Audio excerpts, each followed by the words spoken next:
In today's episode of Getting Geeky with Game Relief, I sit down with those from Skip Shot Games to find out exactly what it's like to drive a taxi.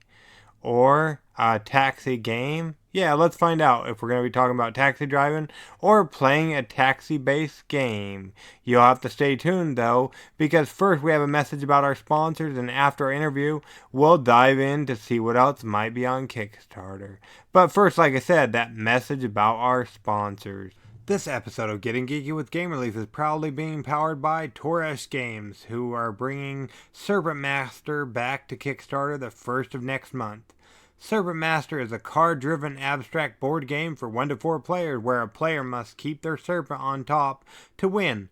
Plus, they're doing a giveaway with us, or a few of them in fact, over there at thegiveawaygeek.com. Enter today and back their Kickstarter on the 1st of August.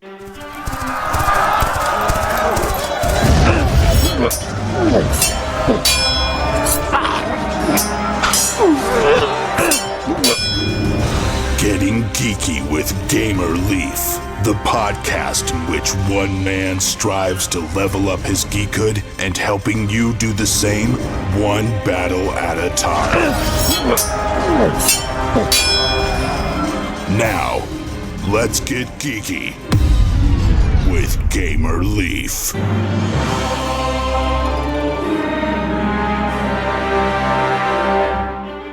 Hi there, and welcome to the city of Ixat. My name is Daisy, and I'm the top-rated driver in this town.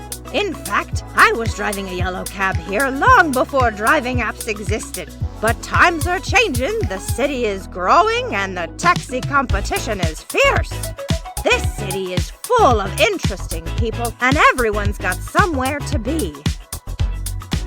Now, let me give you a little advice. As a new driver, you'll make the most money if you cater to your passengers' preferences. Some prefer a speedy taxi, but for others, it's all about comfort. Other passengers might enjoy good music or the ability to get online while riding in your car. More upgrades means more passengers, which means more money. There is one more thing I should warn you about.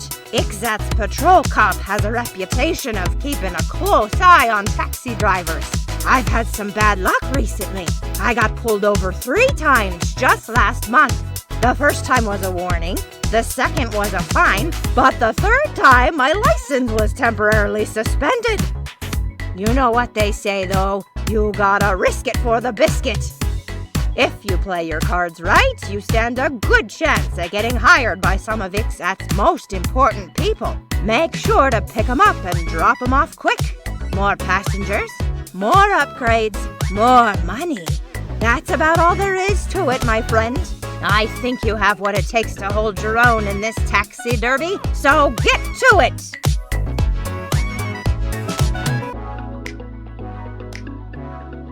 Did that sound familiar to you guys? It didn't to me either, but this is a story of Taxi Derby, and today we're lucky enough to be joined by one of the creators and masterminds behind this game. Is that right, Romney? Is that how you fall in line with Taxi Derby? That's correct. Thank you so much for joining us on Getting Geeky with Game Relief. We really appreciate it. Of course, no problem. Glad to be here with you guys. Awesome. Now, before we jump in to talk all about your game, let's rewind a little bit if we could. How did you get into playing tabletop board games and whatnot, Romney? Yeah, so it all started probably when I was a lot younger with my grandparents. We'd play a lot of card games and spend time playing Rook, Roman 500, any of these kind of older card games.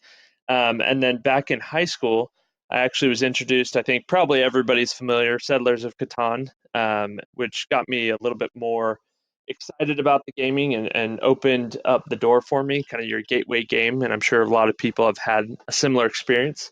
And then through high school, I actually started designing and creating games myself, as well as, and that kind of proceeded through college, but really picked up at the end of my college career. And I started getting more focused on it and wanting to put something out there for the public and for people to enjoy. Awesome. So that's quite the progression. Yeah, like you said, it's like most people's stories or whatnot. What are you playing these days, though? So I am playing lots of Taxi Derby just to play test and play test and play test, make sure it's all good. But outside of that, recently played Tiny Epic Mechs from the Tiny Epic series. Big fan of those games, and I love backing those on Kickstarter, as well as off the top of my head, Quadropolis is another one that just recently played. So really good games. Awesome. All right, so you're a backer of the, what is it, Tiny Epic Tactics or whatnot, where you use a box or something, if I recall correctly? Tiny Epic Tactics. The one we just got was Tiny Epic Mechs. It was just delivered. So Oh, cool. Yeah, I don't think we got on the mech one, but I know we're waiting for the tactic one, so that sounds exciting. And speaking, like you said, speaking of playing a lot of Taxi Derby, word on the street is you have a game either launching on Kickstarter pretty soon here, or going to be already launched by the time this episode releases. What can you tell us about Taxi Derby? it's out on August 7th on Kickstarter. So this might have already passed for those who are listening to this podcast, but Taxi Derby is a pickup and delivery game combined with a push your luck game. Um, and for me, when I was designing this game, kind of how I worked into it, you always hear pickup and delivery, and it kind of gets a bad rep. And I'd played a couple Kickstarter games I'd backed, and I wasn't too thrilled about some of the aspects of a pickup and delivery game. So I kind of set out saying, "Hey, I think I can do something a little bit better than this. I can design something that has some fun push your luck elements in it that make the gameplay feel more varied." So as part of Taxi Derby, each player is taking on this role of a normal day-to-day person, kind of like your Uber and Lyft, your rideshare company.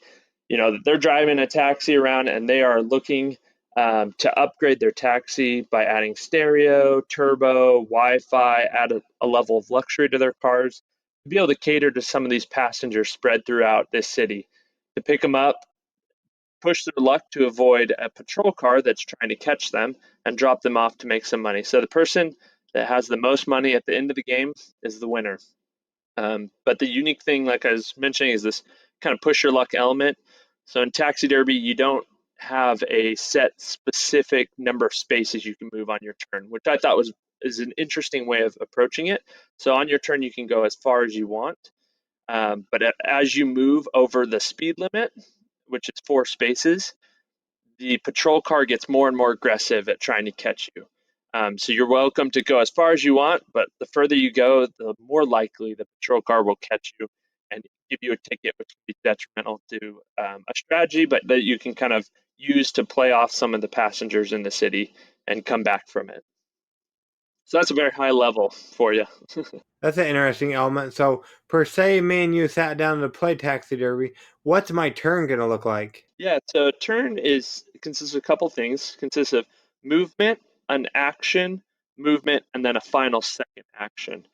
And so but there's one big caveat. So you know, and then, but I'll explain that in just a sec. So the movement, you can move, like I said, as many spaces as you want and perform an action. One of the actions are picking up a passenger, dropping a passenger off, or purchasing an upgrade from one of the stores spread throughout the board.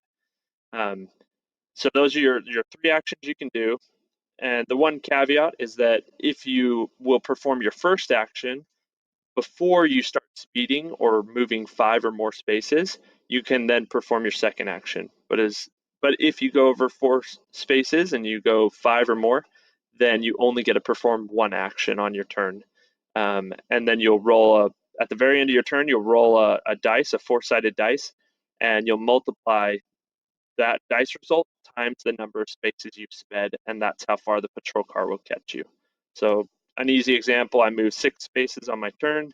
I pick somebody up, I'll roll that dice, it rolls a 2. I move 2 spaces over the speed limit, so 2 times the 2 I rolled would be 4 spaces the patrol car would move towards my position. So if it lands on me, I get a ticket. And is there only one patrol car? There is only one patrol car. Yep. So he could, does he start at a certain spot, or he just kind of wherever you randomly spot he starts on? Yeah, so he has a police station that he starts on at the beginning of the game, and then he'll move, and wherever he ends movement, he'll stay there for the next player's turn. And so the patrol car will be actually moving throughout the entire city, moving around. So you really got to kind of try to get away from it on your turn, and then being able to move and have a turn where, hey, the patrol car's on the other side of the city. I'm really going to book it, 10 spaces over to this spot, and because I'm far enough away from the patrol car. So the patrol car just moves around and stops after he's moved his certain. Okay, that's a really interesting element. And what happens if he catches me? Yeah. So if he catches you, then there's a deck of tickets, um, traffic citations, and so you'll flip the top one over, and it'll have some sort of either a money thing that you have to pay, a fine, or there'll be you could pay an upgrade, or you might even get arrested, or just a warning. So each card is different. It has a little bit of flavor text on there. But if he catches you and you can't pay the fine, then you lose any passengers you're carrying, and you move your little car meeple onto the police station. If you can pay the fine, then you can keep your passengers and continue your. Okay. Yeah, that's really cool. It sounds like a pretty fun game. And I imagine I have to have the most money at the end of the game. Is that what you said to win? Yep. So most money at the end of the game wins. There's some fun end of game bonuses to kind of, make it to where throughout the game there's this big picture strategy you're trying to take. So at the end of the game, for example, the player who had the least number of tickets gets a bonus. The player who has the most upgrades on their taxi gets a bonus. The player who's collected the most of one type of passenger will get them. There's five different types of passengers in the city: secret agents, normal passengers, business people, Hollywood stars, and criminals is what we like to call them. So there's those five types, and so whoever can collect the most of each of those types will get a payout. And then finally, the biggest bonus is the person who can speed the furthest on their turn without receiving a ticket will move up a little track. And at the end of the game, whoever's the farthest on that track will receive a really big payout for pushing their luck the most. Oh, okay. That's pretty cool. And what about the take? You said there's a take that. How does that work? So a little bit of a take that, not too much. Me and my co-designer Brady, we didn't really want to um, have one of those Munchkin-esque, "Hey, I'm going to stab you in the back. I'm going to hurt your strategy." The only thing you can do is um, if you do not speed, so if you don't move five or more spaces on your turn, instead of the patrol car chasing you, you actually get to move the patrol car four spaces in any direction you want. So you can actually move the patrol car towards another player's car. And therefore, when it comes to their turn, they're kind of stuck. They won't be able to speed, they won't be able to push their luck because that patrol car is really close to them and might catch them if they do. Oh, okay, that makes sense. So that's pretty cool. Now, during playtesting, was there ever anything you had to scrap because it just wouldn't work for Taxi Derby? So we originally, it's been actually a lot of evolution, not necessarily stuff that we were scrapping, just modifying a little bit. We had, for example, only one action for a long time, and speeding still worked the same. You still rolled the dice, but it felt a little limiting when you were only able to move and pick somebody up versus, hey, I can on my turn move, grab that person, get all the way across the board and drop them off and push my luck. Um, More. So it opened the door for people to really try to be a little bit more risk takers and get away with doing a lot on their turn, just basically picking somebody up and then scoring the points immediately on their turn versus it taking more turns to do the same thing. So it really helped improve the gameplay. Um, but overall, we didn't really have to scrap anything. The fundamentals and the mechanics of the game are very solid, and so nothing was scrapped, I guess. Okay, well, that's good that it was able to have a good evolution then. So, when it comes to Taxi Derby, what makes your game pop is when my audience should go check out. And if they like what they see on the Kickstarter page and what we've talked about, why should they back it? Yeah, so I know a lot of creators. This is our first game getting out there for Skipshot Games, and we're very excited about it. This has been my dream. I think we did an amazing job with the artwork. We got Philip Ock from Germany, who has done all the artwork. So components are done, everything's pretty much done, and I think the artwork will really look good on a table. Likewise, Brady and I, our vision is, hey, we want to be that person out there who is making high quality games, and so all of our components are the best quality we can do, the best printing we can do, and so we're just really excited. Our vision is not necessarily uh, to go out there and try to make millions off this Kickstarter. We really just want to get our name out there and give something, put it out in the community that people will hold in their hands and say, "Wow, this is great quality." These people were there to improve the board game industry and not to try to make tons of money off what I'm doing. So I think we offer a very competitive price and a very good product that is going to be super high quality with some awesome stretch goals we have planned for it. So I think overall artwork, component quality should, I hope, drive people who are listening to this podcast to go check this out because we really do want to make an impact on the board game community and make something that it's family friendly and that people will really enjoy over and over and over again. Yeah, it sounds like there's a lot of replayability, and plus, like you said, it sounds like, at least for myself, it sounds like an awesome and fun game to play. I'm really excited about it from what I can see on the Kickstarter and just talking to you about it. Yeah, I think it's good. I think just mentioning something on replayability, we that was one of our big focuses. I hate getting a game onto the table that has one set strategy and everybody's kind of doing that one thing. So we really focused on making this game modular. All the board, you can shift it in any direction to form the city map. Uh, the passengers get spread out differently. Some don't get out onto the board each game, which makes it different. Starting upgrades on the stores get shifted around. They're all in different locations, so that changes. Each game is going to feel really different as you play it because the board is going to change each time you're playing. Okay, yeah, I'm watching a GIF of the modular board changing, so that's pretty cool. And speaking of there are different characters in the game. Do they have asymmetrical powers or anything like that? I know they're just taxi drivers, but Yeah, so we actually started to look down that route of, hey, let's make individual player powers so that these people can each game you kind of have a different way of approaching victory.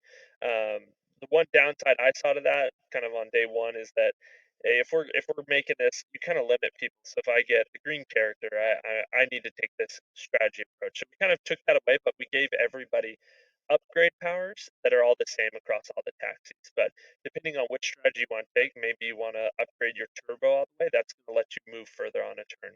Or maybe I want to upgrade my Wi-Fi. Hey, I'm going to be able to drop off passengers further away from where their destination is needed. Or maybe I want luxury, so I can buy all these other additional upgrades cheaper from the different stores.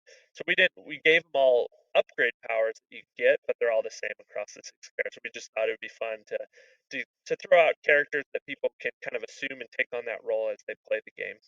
okay, cool. And I really like the VW bus that shows up in it.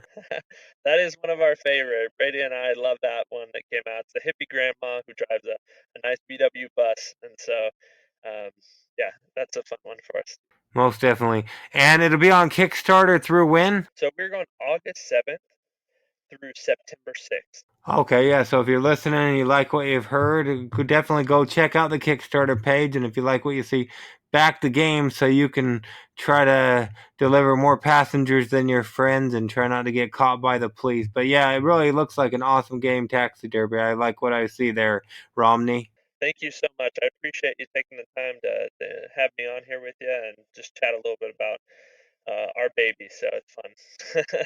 So, Yeah, no problem, definitely. And word on the street is not right this second, but later after the campaign gets going for about a week, you're doing a giveaway with us over at the giveawaygeek.com. Is it too early to tell what you'll be giving away exactly? no, so we're going to give away a collector's version. So if you look, that's a $60 value. It'll come with some metal coins. It'll have unique numbering. Um, we'll have exclusive content just that goes with the collector's edition, including any of the upgrades that are coming. There's going to be deluxe upgrades that get added to the game. We'll have a exclusive Kickstarter metal coin showing for Taxi Derby, so that'll come with it. So it'll be a great value. We'll be shipping to anybody in the world. So anybody who's interested in joining the giveaway, we'd love to have you and hear some of your feedback on our Facebook page as well as um, anywhere else that you want to leave, Reddit, anything, and we will. We're super excited for it. So Okay, awesome. So yeah, make sure you go ahead if it's not posted yet. Make sure you watch for that giveaway over at thegiveawaygeek.com, our other website. So most definitely. Now we don't want to keep you all night, Romney. So mine is coming there to your hometown to stalk you. How can people go about keeping up with you and what you guys have going on over there at Skip Shot Game? Sorry. No, you're good. So the best way to probably follow us on Facebook. We're still, like I said, a new company. We're in the process of building a website. So we have the domain skipshotgames.com. So you'll see a website coming up here in the next month or so. Um, but overall, probably Facebook is the best way to connect with us. We also have our postings. We're on Board Game Geek, so if you want to check us out there as well, and you can leave us any sort of comments on Facebook. We're quick to respond, but yeah, connect with us there. We're leaving blog posts once or twice a week. We'll throw out a topic about game design that people can read through. Some of our experiences, we want to share that with the community, and so I think if you're interested in that kind of thing and making your own game a reality, then definitely check us out on Facebook and read some of those blog posts because they are. We're trying to put as much effort into that. Like I said, we want to improve the community, so um, feel free to check us out, and we'd love to hear from you. Awesome. And speaking of keeping up with you, somebody's listening to this episode later on down the road after your Kickstarter is over and everything. Is there any secrets of upcoming projects you might be able to share with us for later on? Yeah, so Brady and we've been working trying to develop Taxi Derby for the last 2 years. In that time, we've actually been talking about board games and meeting to play for the last 3 years. So, and starting our design process at that point. So we've had probably 5 or 6 that we kind of thought might be a little bit too ambitious for our first Kickstarter. Specifically, we have a zombie themed game that we're looking at that was a lot of fun creating and very modular and had some of these similar components, but it's a zombie game that themes around a city. You're stuck in a city. One person, you take turns controlling a zombie and so everybody moves their people. One person moves the zombie, and then it rotates to the next place person. Everybody gets to move their people. The next person controls the zombie. Very fun game. Very interesting mechanics. So I think we'll start jumping into that one since it'll have a lot more to offer than Taxi Derby. It'll just be a more in-depth game with a lot more components. So we're excited to jump into that one next.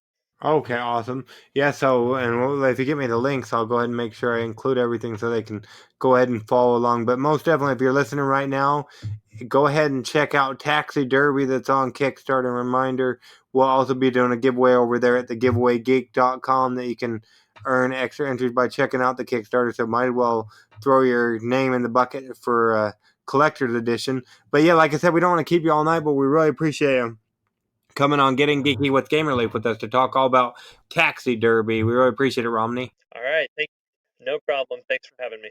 No problem. Wow, that was great sitting down with them to talk all about Taxi Derby. Now I even more want to play it. If you feel the same way, make sure you back it on Kickstarter so we can make it a reality. Now let's go ahead and go with Battering Leaf, shall we? Kickstarter Corner! In the near future, cloning dinosaurs is cheap, easy, and commonplace. As public demand for even state-of-the-art dinosaur zoos waned, underground fight clubs quickly became popular and began producing huge dividends. Trainers began making highly illegal genetic modifications to their dinosaurs' stock. Numerous high-profile accidents calls for international cooperation in regulating the new industry. With millions of dollars involved, several countries began to legalize prehistoric pit fighting. Specialized training schools appeared and soon dinosaur fighting was legal worldwide. The Ultimate Dinosaur Fighting League was formed and in just a few years became the world's largest professional sports organization. The most successful dinosaurs and their trainers are some of the world's richest, most famous or infamous celebrities in the world. Will you be among them? Did that sound familiar to you? Well, good thing I'm here then. This is a story of Ultimate Dinosaur Fighting. It's a miniature board game for 2 to 6 players with play time of 30 to 45 minutes, no downtime, and no player elimination. If you dare try Ultimate Dinosaur Fighting, you'll step into a world where you control these ancient beasts, where every stamp of the foot, twitch of the tail, or flap of the wings could be their last. The game is easy to learn, fast-paced, quick to set up, has a high replay value, and is just great fun. You can play one-off scrimmage battles, a series of battles in a tournament setting, or use their campaign rules to run a stable of dinosaurs through an entire league season. You can add in mutations, tech upgrades, and training to ready your prized prehistoric gladiator to take on any beast in the pit. Sound fun? I thought so. So make sure you back their Kickstarter campaign for Ultimate Dinosaur Fighting before Thursday the 15th of August. Tell them GamerLeaf sent you. You've got dice. You've got plenty of solid color dice. I knew that. But what you don't have enough of is multicolored dice. How could you? That's what I thought.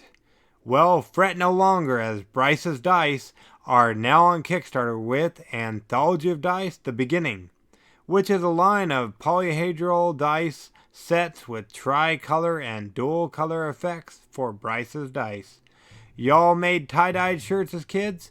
Well, now Bryce's Dice are going to make you the equivalent to bring to game night. If you like the sound of that, make sure you head on over to check out their campaign via the link in our show notes.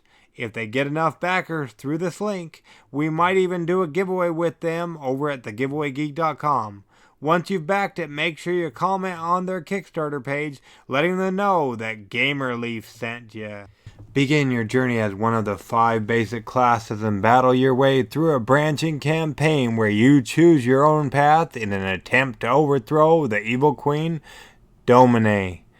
With each encounter, you will level up and unlock over 15 elite classes, adding new actions, equipment, and abilities. Will your team find the right combination of classes and powers in time to stop Queen Domine? Let the adventure begin. Sound familiar to you? Well, good thing I'm here. This is Adventure Tactics Domine's Tower. It's an encounter-based, campaign-driven, cooperative deck builder. You know GamerLeaf loves deck builders. That launched to Kickstarter on the 29th of July, as well as blew past their almost $30,000 funding goal on the same day. This isn't your everyday board game that looks like an RPG, as you don't have to stay stuck in the same class over and over again, but you still get the benefits of the previous class. But I'll let the game's designer tell you more about that.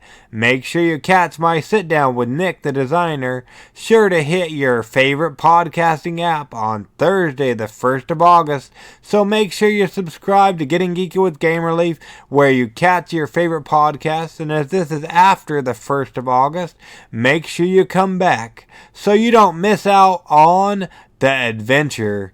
Back Adventure Tactics today. In a yet unexplored area of the galaxy Sigma Itaris, a giant meteor was drifting towards the planet. A devastating blow was shaking the galaxy as the meteor hit the planet. This incident could not remain concealed from the inhabitants of the galaxy. After a long time that was marked by quarrels and battles, the different cultures of the Ishari system united. Their leaders formed the Planetary Alliance and named it the Federation. Under this new guidance, any resources of all parties were used to prepare an expedition to the planetary fragments that were newly formed by the impact of the meteor. The Core, an ancient machine of an unknown tribe, identified the outstanding potential of the material that was found on one of the planetary fragments. It dispatched drones to exploit the resource, and as a result, a confrontation with the Federation could not be avoided. Merely equipped for an expedition, they were inferior for this foe they did not know. But the Federation struck back, causing many of the ancient ships to crash on an unknown planet nearby. An insectoid species discovered the crash sites of the course transporters and the material that was emitted by them. Driven by curiosity, several of the Skyrex fed on the material and mutated in an uncontrolled way, thereby skipping many thousand years of their evolution. The mutated Skyrex developed an addiction, which is why they swarmed into the universe, in the hope of finding new material that could satisfy their demand. The battles and the exploitation of the planetary fragments left their marks. An earthquake was ripping through the fragment when the material developed its own will. Stone guards arose to protect the resource and, as a result, a severe war on the material and the supremacy over the fragments broke out. Suddenly a portal appeared. Creatures of all kinds streamed out of it, followed by an enormous godlike creature. This wasn't about winning or losing a battle anymore. Rather, life itself was at stake, and the survival of every species at that. Did that sound familiar to you? It didn't to me either, but this is the story of Orbita Victeris, the tactical card game which seems to be the best of all worlds, being a competitive tactical sci-fi fantasy card game. There's 5 different factions to choose from. Still got questions? Well, make sure to either tune in to my sit down with the creator of Orbita Victeris, or if it's already out, go back and listen to it. Let's help make Orbita Victeris a reality by backing out on Kickstarter before Wednesday, the 4th of September. If you liked any of the games we talked about in today's episode, make sure you check out their Kickstarter campaigns to show them and us a little love. Backing them goes a long way. Plus, make sure to stay up to date on all the giveaways we're doing over at thegiveawaygeek.com. There will be at least 2 to 3 new giveaways going live over there next week. It's our least favorite time as well as yours, so until next episode, make sure you go ahead and get geeky, stay geeky, and bring others in the geek fold by sharing our episodes with others, as well as keeping up with the giveaways we're doing over at thegiveawaygeek.com. GamerLeaf out.